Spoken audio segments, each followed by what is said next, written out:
Hey, welcome back to my channel. I'm Jen Woodhouse, and in today's video, I'm gonna show you how we turned our basic builder-grade closets into this. Thank you to our amazing partners, Shelf Help and PureBond Plywood, for sponsoring this project. They saved me a ton of time, money, and effort on these custom closet built-ins, and I can't wait to show you how they can do the same for you. Since we were remodeling our primary bathroom, we decided to go ahead and do our closets as well. By the way, the bathroom remodel turned out amazing, so if you want to watch that video, I'll link it below. Let's take a quick tour of how our closets looked before. We had his and her closets on opposite sides with builder basic wire shelving. And as you can see, it's perfectly adequate, but it's not really making the best use of the space.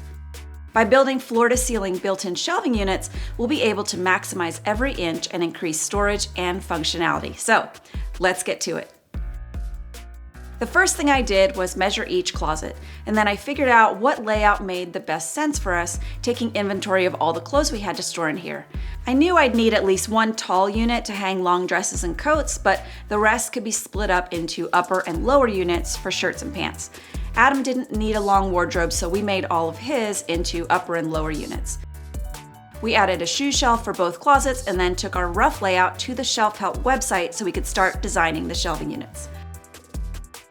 Allow me to introduce you to Shelf Help. It's a brand new, innovative concept created by the OG DIY queen herself, my dear friend Anna White. Here's a quick rundown of how Shelf Help works. You design your project using the Shelf Help website, then they cut, package, and ship the parts straight to your doorstep. And then you assemble the pieces at home. And you can build pretty much anything that has a plywood case using Shelf Help.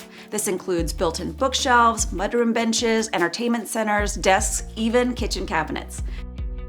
We're going to go to shelfhelpnow.com and click on the configurator. This is a free design program available on the website. And you don't need to have any experience with CAD or any other 3D drawing programs. The configurator is very intuitive.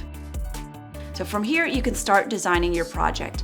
You can adjust the dimensions, how tall, short, how far apart the shelves are, so your shelving unit is completely custom to your space. There are 4 depths available, and these are standard to the cabinet making industry.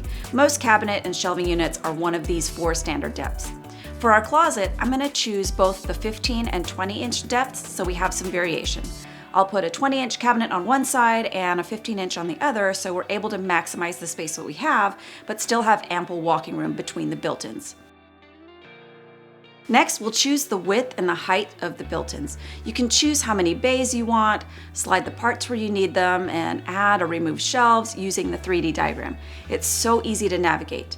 And here's a really great tip. If you're doing floor-to-ceiling shelving units, say for an 8-foot tall ceiling, don't make the units 8 feet tall. Instead, if possible, break them up into upper and lower units. By making your shelving units modular, they'll not only be easier to pack and ship, but once you build them, they'll be much easier to manage and bring into your space.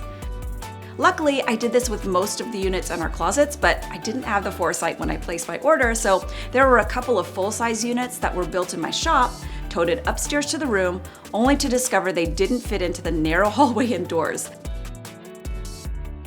So we ended up having to take them apart and reassemble them inside the closet. Not fun, especially since we glued the pieces together. So don't make the same mistake. If you can build your pieces smaller and then stack them, do that. It'll save you a ton of headache. And be sure to consider how they'll fit fully constructed through doorways, hallways, staircases, or any other obstructions. The ceilings in our closet are 8 feet tall, so instead of making the shelving unit 96 inches, I'm going to go with the bottom part at 44 inches tall and the top part at 50 inches. This will allow for our shirts to hang freely and then still have room for pants at the bottom. Once you finish designing your project, the site also has a visualize feature, which will give you an idea as to how everything will look in this space. With trim and face frames, you can even choose your wall and floor color, so that's fun. And then if you click on complete, you can add all the parts to your cart directly from here. Or if you're not ready to place your order, you can email the plan to yourself and pick up where you left off. Also, when you add to cart, you can organize your project by name, which is really helpful, especially if you're doing multiple units like we are. I was able to name each of my units like Adam's left upper unit or Jen's shoe shelf or whatever. And when the plywood was delivered, Shelf Help includes the diagrams and the list of the panels so it's easy to stay organized and see just how to assemble each unit. We unboxed everything, measured and labeled each panel, then divided them into groups according to the project names that we gave them. Shelf help is made from 3/4 inch PureBond plywood with a finished front edge, and it's precisely cut and packaged in North Carolina. PureBond is a hardwood plywood that's formaldehyde-free, soy-based, sustainably harvested and manufactured right here in North America. This is a furniture-grade hardwood plywood, so it's not flimsy particle board or MDF. It's real wood, and it is so beautiful. I've been using PureBond plywood in my projects for almost a decade now. Before we get to assembling all the parts, I wanted to spruce up the closet space by painting the walls and wallpapering the ceiling. What can I say? I am a glutton for punishment. I rolled on a base coat of paint on the walls, and I didn't really care that the coverage wasn't perfect because most of this is going to be behind the shelving unit, so you won't even see it, but I did want to get a base coat on the walls. Then we wallpapered the ceiling, which was challenging. The wallpaper and its application weren't hard. The fact that it was on the ceiling was what made it hard. It is a fierce arm and shoulder workout. But I do love the look of wallpaper on the ceiling, so I'm glad we did it, and I'm glad to never do it again. We also painted all the plywood panels before assembling everything. The smooth plywood was a dream to paint. I didn't have to sand or prep anything beforehand. We just laid everything out on the shop floor and rolled on one coat of paint. I typically use a primer when I'm painting bare wood, but check out the coverage on this Graham & Brown paint. It's pretty impressive. It looked so good after just one coat. After the paint dried, I drilled shelf pin holes into the panels for adjustable shelves. By the way, I'll leave all the links to the tools and materials that we use in the description box below so you can check them out. And I would love for you to hit that like and subscribe button while you're at it.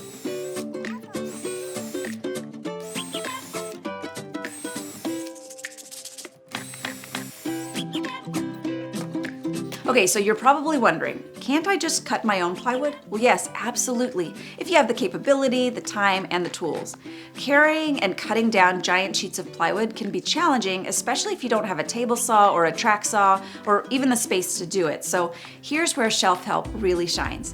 They do a lot of the heavy lifting for you. They use high-end factory panel saws, so each piece is cut precisely and accurately, so all you have to do is focus on the assembly and the finishing.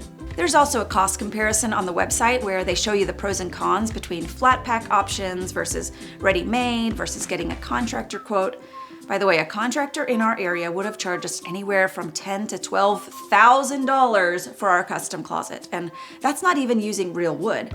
Most of the pros here are also booked 6 to 8 weeks out, so hiring a contractor was definitely not in our budget or schedule. Going the semi-DIY route with Shelf Help saved me a lot of time, money, and effort. Okay, paint is dry, shelf pin holes are drilled, so now it's time for assembly. We drilled pocket holes into the plywood panels and constructed the boxes with 1 1/4 inch pocket screws and wood glue. We made sure to place the pocket holes about 8 inches apart on the outside of the panels, which will be against the walls, so they'll be hidden. Also, these metal clamping squares were really helpful in keeping the box square while we worked. Assembly will go really quickly. It's just a lot of repetitive motions. Lather, rinse, repeat until you have all the units built. We will be screwing these units to the studs in the wall, so we added a nail strip to the back of each unit. We picked up some 1x3 boards from Home Depot for this, but you can also use some scrap plywood if you have it. This also helps strengthen the whole structure. Then we brought the units into the room and placed them into the closets, checking to make sure the shelves were level and plumb. We wedged a shim at the base of a few cabinets to correct any small discrepancies. Then we used a stud finder to mark the studs in the wall and screw the units to the studs with 2.5 inch wood screws going through the nail strips.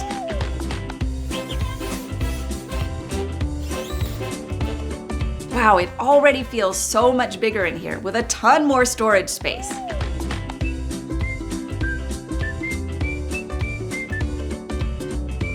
Next, we have to install the closet rods. I chose these pretty brass rods and pull sockets. To figure out where to place the pull sockets, I just held a hanger in place and made sure to allow enough space for the hanger to clear the top easily. This also helped me visualize how far back I could place the hanger without it bumping into the wall behind it. Then I made my mark, pre-drilled pilot holes, and drove the screws in to attach the pull sockets to the unit. The brass rods came in 96-inch lengths, so Adam used a pipe cutter to cut them to length and then drop them into the pull sockets. I had some scrap plywood laying around the shop, so I decided to cut some arches for the built-ins. Because some units are different widths, each arch was cut specifically for each unit, so I numbered them to keep everything straight. I attached the arches to the tops of the shelving units with 1¼ inch brad nails and wood glue. Now, as I mentioned before, the front edges of the plywood panels do come finished, but because I was adding this arch detail, I had to add the face frame to make everything line up.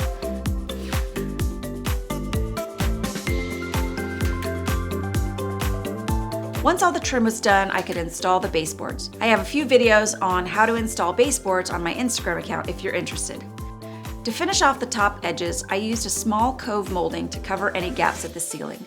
Finally, I filled all the nail holes with painter's putty, caulked all the seams, and then touched up the paint. Can you believe our closets used to look like this? We gained so much more storage and functionality with these built-ins. And come on, let's be honest, so much more style too, right?